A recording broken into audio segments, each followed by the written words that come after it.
Gary, this is Frank, our ISO auditor. We have a few questions for you today. I'd prefer it if you get out of here and mind your own business. I won't take too long. I get paid by the job. The first question is, what does maintenance have to do with quality? As little as possible, if I have anything to say about it. Well, then how do you know what to maintain? Do you have a standard operating procedure or something similar? I got 33 years of experience and I got to know all of this equipment the hard way. I get it. So then how do you know what to maintain? So do you have some kind of maintenance software? Do you have work orders or something generated for your preventive maintenance program? I know because someone calls me and says something's broke. These people, like Gary here, are not as common as they used to be.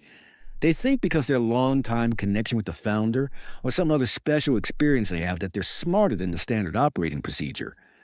The Top Gun pilots are like that. The management doesn't know its own processes well enough to call him or her out.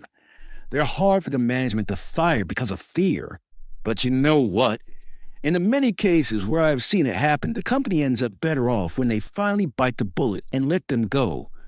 They may be brilliant at their job, but they make everyone around them angry and resentful, and in the cases I'm aware of, the company is invariably better off without them.